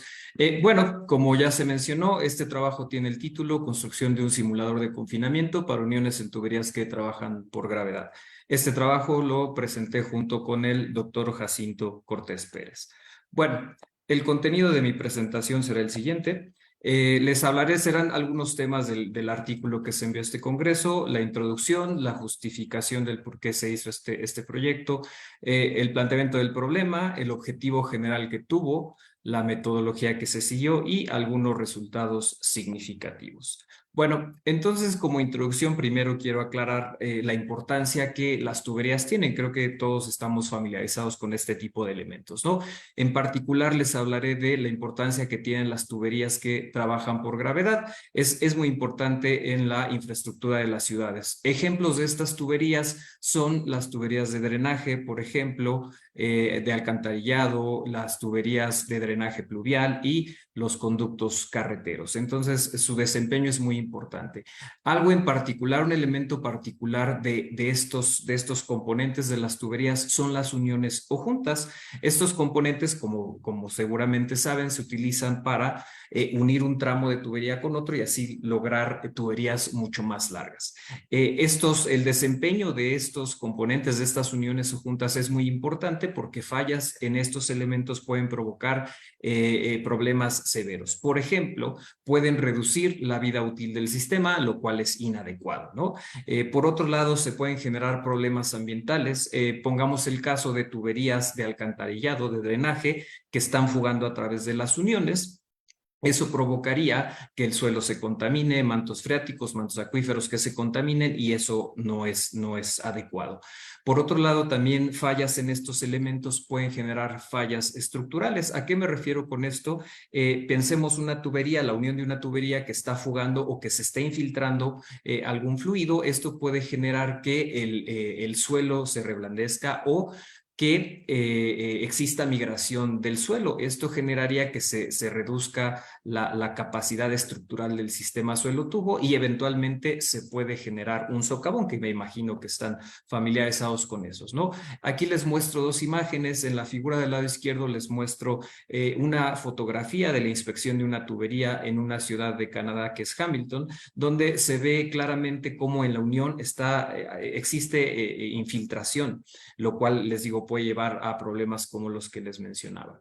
Por otro lado, en la figura del lado derecho les muestro la formación de un socavón, que esto sucedió algunos años en el Paso Express de Cuernavaca y desafortunadamente un vehículo cayó en este socavón y las personas que iban a bordo perdieron la vida, ¿no? En fin, algunos ejemplos de los problemas que pueden causar fallas en estos elementos. Entonces, bueno, eso explica el por qué hay que estudiarlas, ¿no? Examinarlas, ¿no? La pregunta es cómo se pueden examinar. Existen diferentes maneras que se puede examinar el comportamiento de estas componentes, ¿no? Para verificar cómo están funcionando.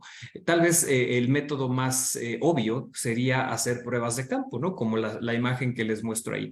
El detalle que tiene esto es que, por ejemplo, se tienen que llevar sistemas de monitoreo como sensores o instrumentar la unión y la tubería para ver cómo se está comportando. Adicionalmente, se tendría que llevar también sistemas de adquisición de datos, que no siempre es fácil, ¿no? Por un lado. Por otro lado, como pueden ver en esa imagen, el vehículo está detenido directamente sobre la tubería para hacer las pruebas. Esto no siempre es posible. Detener el tráfico no siempre es posible. Además, hay otros factores. Por ejemplo, no se sabe exactamente qué condiciones de entierro tiene esa tubería porque ya estaba instalada, ¿no? Otra alternativa para examinar el comportamiento de uniones es utilizar infraestructura como la que les muestro en esas imágenes. Esos dos equipos fueron diseñados y construidos para generar y aplicar en uniones de tuberías cargas que se han observado que se desarrollan bajo condiciones de entierro. Simulan esas cargas, pero realmente no son condiciones de entierro, pero las aplican y han dado buenos resultados. Otra alternativa, también dentro de este ámbito de pruebas de laboratorio, es la utilización de pozos de prueba como los que les muestro en la figura de arriba del lado derecho. Esos pozos de prueba son muy buenos, desafortunadamente requieren muchos recursos, espacio, el diseño, la construcción del equipo, requieren muchísimos recursos, por lo cual es muy difícil de tener acceso a ellos. Una alternativa es utilizar justamente algo que llamamos aquí simuladores de confinamiento, que básicamente son un contenedor como el que se muestra en la imagen de abajo, donde se coloca la tubería, se entierra y se aplican cargas en la superficie mientras se está monitoreando el comportamiento de la tubería. Bueno, entonces con esto explicado, la justificación que tuvo este proyecto fue justamente que el desempeño de las uniones en tuberías, como vimos, es muy importante, en tuberías que trabajan por gravedad, como los ejemplos que les mencionaba. Entonces, por esa razón es relevante estudiar su comportamiento bajo condiciones realistas de trabajo para verificar que cumplen con lo que deben cumplir, por un lado. Y algo que es importante señalar es que existe una gran variedad de materiales y configuraciones, tanto de uniones como las tuberías, lo cual genera que las cargas que se desarrollan en las juntas y su desempeño sea diferente entre ellas. Entonces, por esa razón es importante examinarlas de manera individual.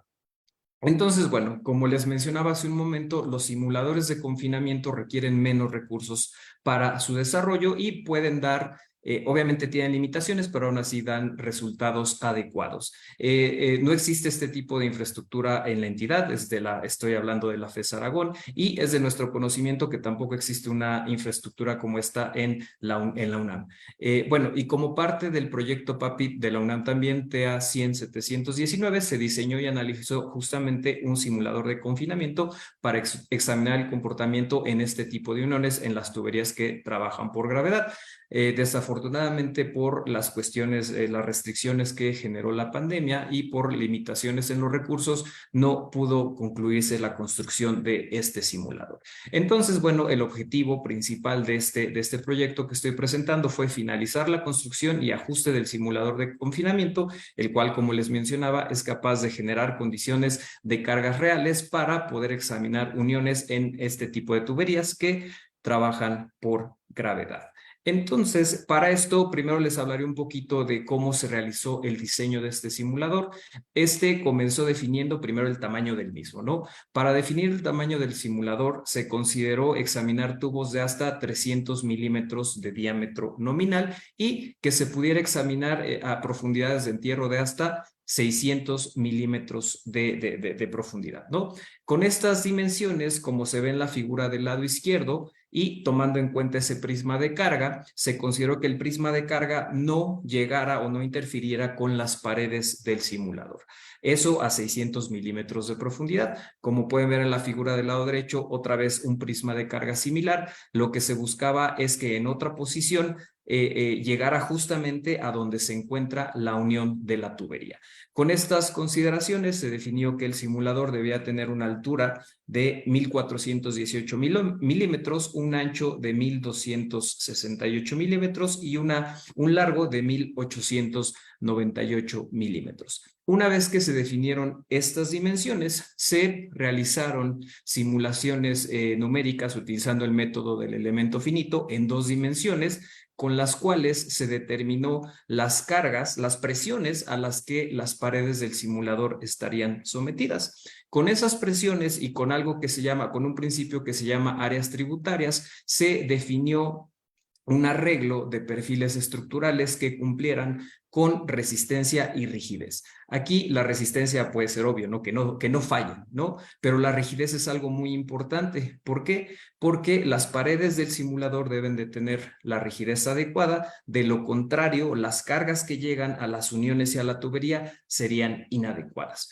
Bueno, con esto se propuso utilizar un arreglo como el que se muestra en la figura del lado derecho, es decir, utilizar vigas y un total de 6 vigas en I por cada pared del simulador. Bueno, con esa propuesta se hizo otra simulación, en este caso con geometrías explícitas en 3 dimensiones, para verificar de nueva cuenta que cumplían con resistencia y rigidez. Con eso se propuso este arreglo que les muestro en la pantalla. Ese fue el diseño propuesto. Como ven, consta de paredes formadas con 6 vigas tipo S6 de 12.5, es decir, un peralte de 6 pulgadas. Y también se propuso construir un marco de reacción, que también se muestra en esas imágenes, formado de perfiles cuadrados y una viga doble también del mismo perfil con el que se construyeron las paredes del simulador. Bueno, entonces, ya con el diseño propuesto, se contrató una empresa para la fabricación de estos componentes, ya que no se tiene esa capacidad aquí en la facultad. Bueno, la empresa fabricó, por un lado, el esqueleto conformado de las vigas, como les mostraba esos perfiles de vigas, y perfiles cuadrados que funcionaron como postes para darle estructura. También la empresa preparó 4 placas para las paredes del simulador con las dimensiones que el diseño requería. Asimismo, entregó 2 perfiles cuadrados y una viga doble que, como les mencionaba, se utilizaron para formar el marco de reacción del simulador. Y estas son las piezas que entregó esa empresa. Como pueden ver en la figura de arriba del lado izquierdo, tenemos el esqueleto que consta de esas vigas tipo I, en ese arreglo de 6, como les mostraba. Se puede ver en la figura del lado derecho las placas que se entregaron, que no estaban unidas al esqueleto, y en la parte de abajo se muestra la viga doble y las columnas para formar el marco de reacción del simulador. Bueno, desafortunadamente las dimensiones de las placas no coincidieron con las dimensiones reales del esqueleto. Entonces, el proceso de construcción de este simulador comenzó justamente desbastando las paredes, las dimensiones de las paredes del simulador de estas placas para poder soldarse, lo cual se realizó utilizando una moladora para poder lograr que ajustara. Una vez que se logró ese ajuste, se unieron al esqueleto del simulador utilizando soldadura por arco eléctrico con electrodo 6013, como se puede ver en la figura del lado izquierdo de abajo. Desafortunadamente, el desbastar esas paredes también generó que se crearan huecos, como pueden ver en la imagen del lado derecho, ¿no? Esos huecos no son adecuados porque, como les mencionaba, este contenedor va a estar lleno de suelo, va a contener suelo, ¿no? Para poder realizar las pruebas, entonces el suelo podría salirse por ahí. Entonces se utilizaron ángulos de 1 pulgada para sellarlos, también soldados con la misma técnica. Posteriormente, ya que se soldaron las paredes, se formó el marco de reacción, como pueden ver aquí. Se utilizaron los perfiles cuadrados como columnas, se soldaron a los costados del simulador y la viga doble se colocó en la parte de arriba también unida con soldadura. En este caso también se utilizó soldadura por arco eléctrico, pero con soldadura 7018, que tiene una mayor capacidad debido a que esto estará sometido a cargas mayores. Bueno, actualmente contamos con un gato hidráulico con una capacidad de 20 toneladas que, colocado como se muestra en esa figura, se pueden aplicar cargas y simular justamente cargas vivas en el sistema y generar las demandas en la unión. Una vez que se concluyó el ensamble, se procedió a la preparación de la superficie. Esta preparación consistió en empastar para llenar huecos donde el suelo pudiera meterse y también para mejorar cuestiones estéticas. Después se aplicó una capa de pintura primer y finalmente una capa, capas de pintura de esmalte. Como pueden darse cuenta, este tratamiento es muy importante porque el simulador se encuentra a la intemperie, entonces para que esté protegido de esos elementos se tuvo que tratar de esta manera. Bueno, los resultados que se obtuvieron de este proyecto, se concluyó, como les mostré, la construcción del simulador, el cual es capaz de examinar el comportamiento de uniones en tuberías que trabajan por gravedad bajo condiciones realistas de entierro.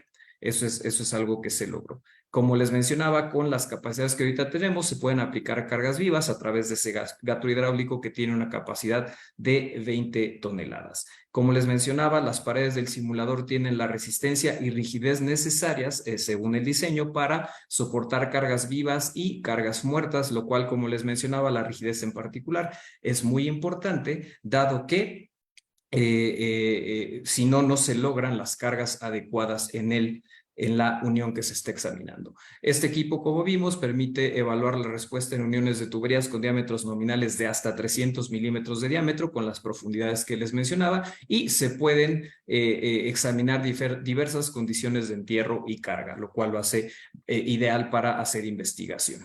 Además, con elementos adicionales, este simulador se puede modificar para simular cargas muertas, así como para examinar otras posiciones de carga relativa a la unión que también son relevantes para esto. Aún es necesario llevar a cabo pruebas preliminares para verificar su funcionamiento, pero debido al tamaño y a lo que se requiere, se necesitan recursos. Afortunadamente, nos acaban de aprobar un proyecto para el próximo año realizar algunas pruebas justamente con este simulador. Y bueno, pues finalmente aquí les muestro las imágenes del simulador ya construido que está en el patio del Centro Tecnológico. En la figura del lado derecho colocamos una tubería para visualizar más o menos cómo se encontraría una vez que se hagan las pruebas con este simulador.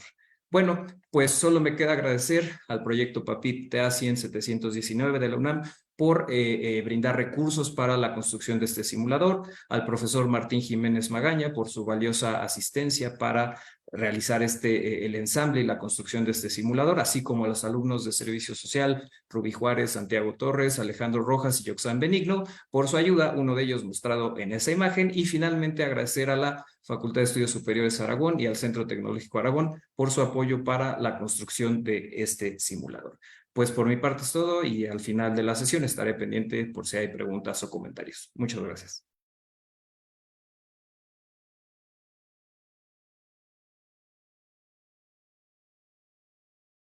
Muchas gracias, doctor.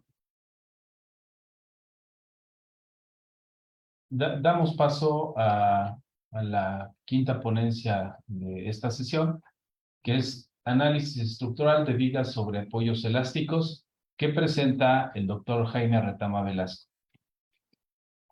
El doctor es ingeniero civil con maestría en ciencias, con especialidad en el área de estructuras, con doctorado en ingeniería civil con especialidad en estructuras y tiene un postdoctorado en ingeniería. Actualmente se desempeña como profesor de carrera titular definitivo en la FES Aragón, adscrito a la carrera de ingeniería civil. Sus líneas de investigación son mecánica numérica y computacional aplicada a la ingeniería estructural, y recientemente está realizando las investigaciones sobre análisis no lineal de vigas, estudio termomecánico del concreto y caracterización mecánica del concreto modificado con caucho. Doctor, le cedo la palabra.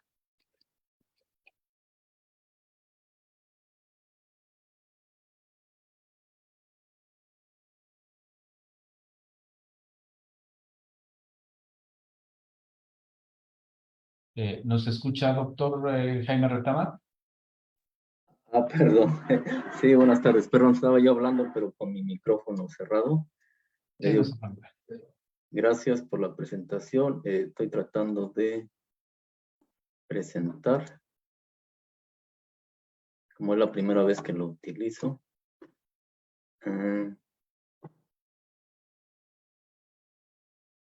Bueno, no sé si ya ahí se alcanza a ver mi presentación. Sí, muchas gracias, doctor.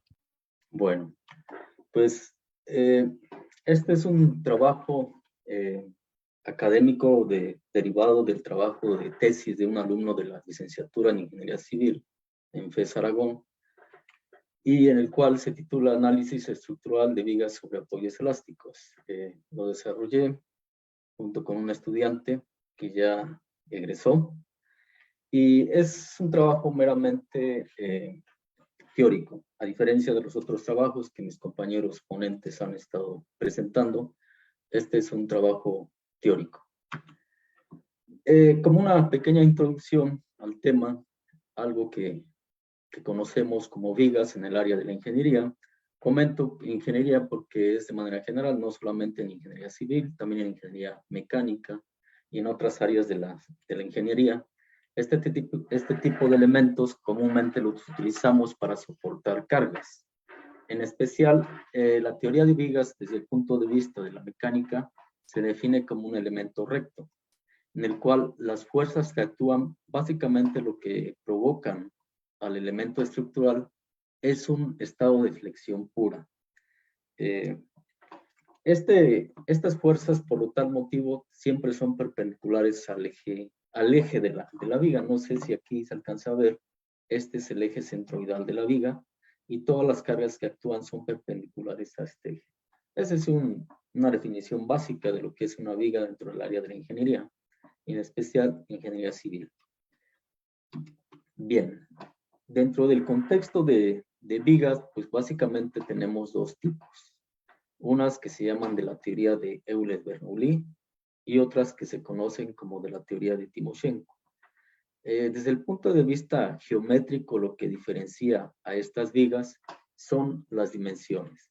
Si esta es la longitud de la viga entre los apoyos y h es el alto de la viga o el peralte, como nosotros le conocemos, la relación que hay entre esas dos dimensiones marca cuál es una teoría de Euler-Bernoulli y cuál es una teoría de Timoshenko. Nosotros en el área de la ingeniería civil, desde el punto de vista de estructuras, las primeras Euler-Bernoulli les conocemos como vigas esbeltas y las vigas de Timoshenko como vigas aperaltadas. ¿Sí? Lo que caracteriza a cada una de ellas desde el punto de vista de su formulación energética, es qué es lo que tomamos en cuenta para definir cada uno de estos elementos. A las primeras se toma en cuenta únicamente una energía de deformación por momento flexionante, mientras para que las vigas de Timoshenko se toma en cuenta energía de deformación por momento flexionante más fuerza cortante. Es, a grosso modo, una definición de lo que son vigas, las dos teorías más utilizadas. Obviamente tenemos teorías mucho más complejas que no son de aplicación común en la práctica de la ingeniería civil. Estas dos teorías son las que siempre se utilizan y básicamente la que siempre estamos utilizando es Euler-Bernoulli por su simplicidad de solución. Bien. Siempre la ingeniería lo que busca son modelos, ¿verdad? Son modelos matemáticos. A final de cuentas, todo lo que hacemos son modelos aproximados de la realidad. Y los que comúnmente utilizamos para apoyar estas vigas, obviamente son elementos. Por física, sabemos que tenemos que saber dónde están apoyados estos elementos. Como un edificio pues, está apoyado en algo, ¿no? Entonces, eso donde está apoyado nosotros lo conocemos como apoyos. Y hay dos formas de modelar o de idealizar esos apoyos, que pueden ser los apoyos, por ejemplo, el terreno, ¿sí? Uno es considerar apoyos rígidos, es decir, que si mi estructura está apoyada sobre el suelo, decimos que es un apoyo rígido y no existe ningún hundimiento diferencial ahí. Eso es una idealización un tanto burda, pero es la que comúnmente se aplica. Sabemos incluso, sin que seamos ingenieros civiles, que en la práctica los edificios tienen hundimientos. Eso quiere decir que los apoyos no son rígidos totalmente, ¿verdad? La realidad es que son apoyos flexibles, como lo vemos en esta otra figura en la parte inferior, que esos apoyos flexibles los estoy mostrando como resortes. Un resorte comúnmente lo vemos, incluso un resorte de nuestros autos, pues sabemos que se deforman ante la acción de una carga. Esa es la realidad de los apoyos. Bien. Fundamentado en esto, pues el tema se llama modelado de vigas sobre apoyos elásticos, atendiendo básicamente a un tema especial en el área de la ingeniería estructural, que es la interacción suelo-estructura. Esto no es básicamente en ingeniería civil, también, por ejemplo, en ingeniería aeronáutica, comúnmente trabajan con vigas sobre apoyos elásticos, ¿verdad? Para el diseño y el modelado de lo que son las alas de aviones. En nuestro caso lo utilizamos para modelar lo que es la cimentación de nuestras estructuras, de los edificios, dado que esos están apoyados en toda su longitud en el suelo. Es lo que aquí tratamos de representar. Si esto fuera esta línea roja, más gruesas, fueran mi cimentación, la parte superior es lo que está obrando sobre la cimentación y la parte inferior es lo que está reaccionando del suelo, ¿sí? Entonces, básicamente todo eso es a lo que se reduce este problema. ¿Cuál sería el comportamiento de mi estructura cuando en realidad tenemos todo un suelo que está resistiendo la carga de mi superestructura, en este caso de una viga, ¿no? Existen dos enfoques básicamente para el estudio de este tipo de problemas. Uno que se llama discreto y otro que se llama continuo. En el discreto tenemos dos modelos. Uno es en el cual el suelo como tal es una estructura, es un medio continuo desde el punto de vista de la mecánica. Yo lo modelo mediante resortes. Es un modelado burdo, pero es el que comúnmente se utiliza, ¿no? Y otro es un modelado continuo, en el cual el sólido, el suelo como tal, yo lo modelo como todo en su conjunto. Y para eso utilizo algunos métodos numéricos de solución numérica, como es el método de los elementos finitos, que son, me permiten modelar estructuras continuas. Bien, en el modelo de Winkler, ¿sí? Que es el más simple porque es un modelo de un solo parámetro, esta parte de inferior que se ve como resortes es lo que yo estoy sustituyendo del suelo y los modelo el suelo como una serie de resortes que tienen unas propiedades que se concentran en una constante que se llama K, que pues, algunos le llaman modelo coeficiente de subrasante, módulo de reacción, dependiendo el área donde se esté trabajando, ¿verdad? Entonces, ante la acción de una carga superior, que puede ser el edificio, o no sé, puede ser incluso esto una vía de tren, una vía de tren está cimentada en toda su longitud, tiene ciertas deformaciones, y esas deformaciones son debido a que el suelo no es rígido, sino que se deforma. Y bueno, aquí hay una ecuación que relaciona esas dos, tanto las fuerzas actuantes como el resorte, que es lo que está reaccionando a las cargas.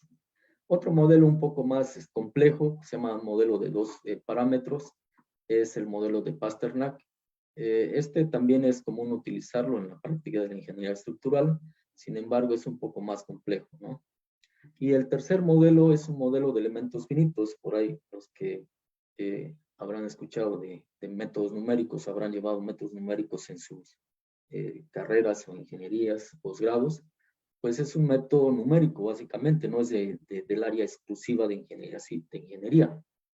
Y bueno, esta parte que veo en la parte inferior, que está dividida en triangulitos, es el suelo, y yo lo modelo con elementos finitos, que pueden ser en 2 dimensiones o en 3 dimensiones. En esto yo lo estoy mostrando como elementos triángulo y elementos rectángulo, a grosso modo, ¿no? Entonces, en el trabajo de tesis de este estudiante lo que hicimos es utilizar el modelo de Winkler, un modelo simple. Sustituimos el suelo por una serie de resortes. Este es un ejemplo. Tengo mi viga, una longitud y una carga aplicada. Existen soluciones numéricas exactas para este problema. Sin embargo, las soluciones son complejas, tienen senos y cosenos hiperbólicos, ¿no? Y es muy larga la solución. Entonces nosotros le dimos una solución mediante resortes con el modelo de Winkler y fuimos aproximando. Esta línea que vemos, la primera, es una solución exacta. Si lo hubiéramos hecho con senos y cosenos. Después, si teníamos con 3 resortes, 4 resortes, y lo hicimos hasta 10 resortes. Y la solución se va aproximando, va convergiendo, podríamos decir, a la solución exacta. Y obviamente, la solución con resortes es mucho más simple que una solución exacta. Esta solución la realizamos con el programa de cómputo que es el Wolfram Matemática, y en eso se desarrolló todo esto. El otro problema es una viga simple igual, pero con carga uniformemente distribuida, se llama, ¿sí? Y de igual forma, tenemos la solución exacta y su comparativa con una solución con 2, 3, hasta 10 resortes. Cada vez que tengo más y más resortes, voy convergiendo a la solución exacta.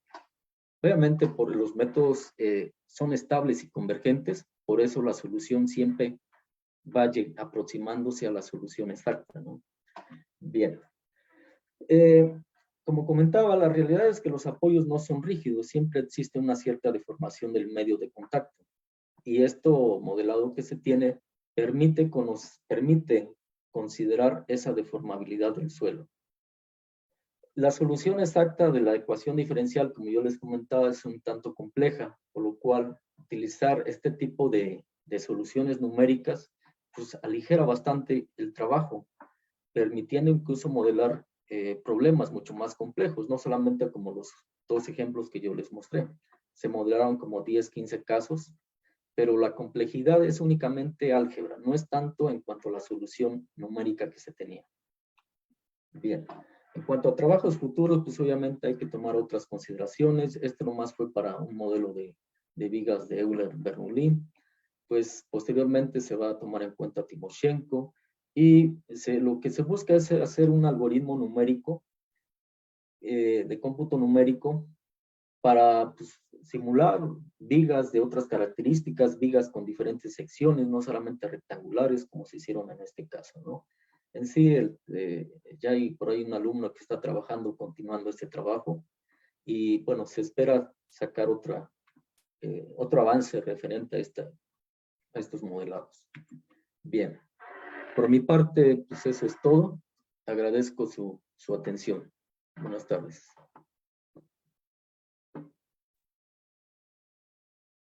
Muchas gracias, doctor. Le pediría al ingeniero Luis Felipe Vilches si tuviera alguna pregunta para alguno de los participantes en estas ponencias, que nos los hiciera saber. Hola, buenas tardes. Bueno, no soy el ingeniero Vilchis, pero soy Jessica Ramírez y no hay ninguna pregunta, pero les mandan saludos desde la FESACatlán, desde Tula y dice Liz Sánchez, saludo desde el metro, línea 9 y sigo usando el cubrebocas en el transporte público. No sé si entre ustedes quieran comentar algo, hacerse una pregunta.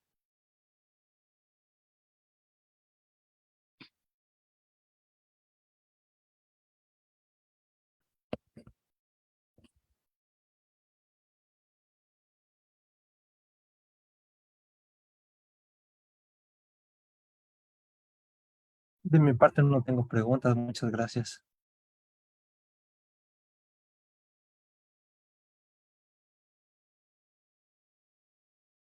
Bueno, yo sí le puedo preguntar a Fernando. Fernando fue el del modelo del COVID, ¿verdad? Digo, me sorprendió mucho lo preciso que fue, bueno, los resultados que entendí, igual no entendí bien, los resultados de su modelo con lo que reportaba el gobierno, ¿no? Me sorprendió mucho.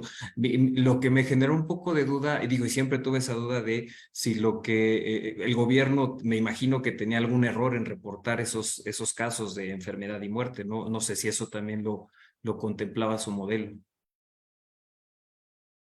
Hola, sí, sí había cierto margen de error y ese error de que los datos reportaba, que el gobierno reportaba de los datos, surgía siempre, hay un sesgo en el fin de semana, porque al parecer se reportaban diario de lunes a viernes todo muy bien y sábado y domingo bajaban los casos y el lunes subían de repente de nuevo. Entonces, pero no es que bajaran, como que dejaban, bueno, a mi opinión personal, creo que dejaban de reportar el total, quizá por carga de trabajo, de repente los hospitales estuvieron un poco saturados y el lunes otra vez llegaba un pico, se mantenían los casos nuevamente de lunes a viernes, sábado y domingo al parecer bajaban y el lunes otra vez un pico. Entonces, para esto, también lo que nosotros hicimos fue contemplar una media móvil a 7 días para intentar suavizar esos altibajos de los fines de semana.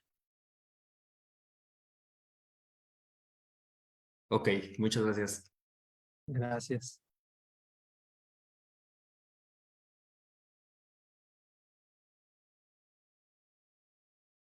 ¿Alguna otra participación entre los ponentes si quisieran hacerse entre ustedes preguntas. Parece que no, ¿verdad?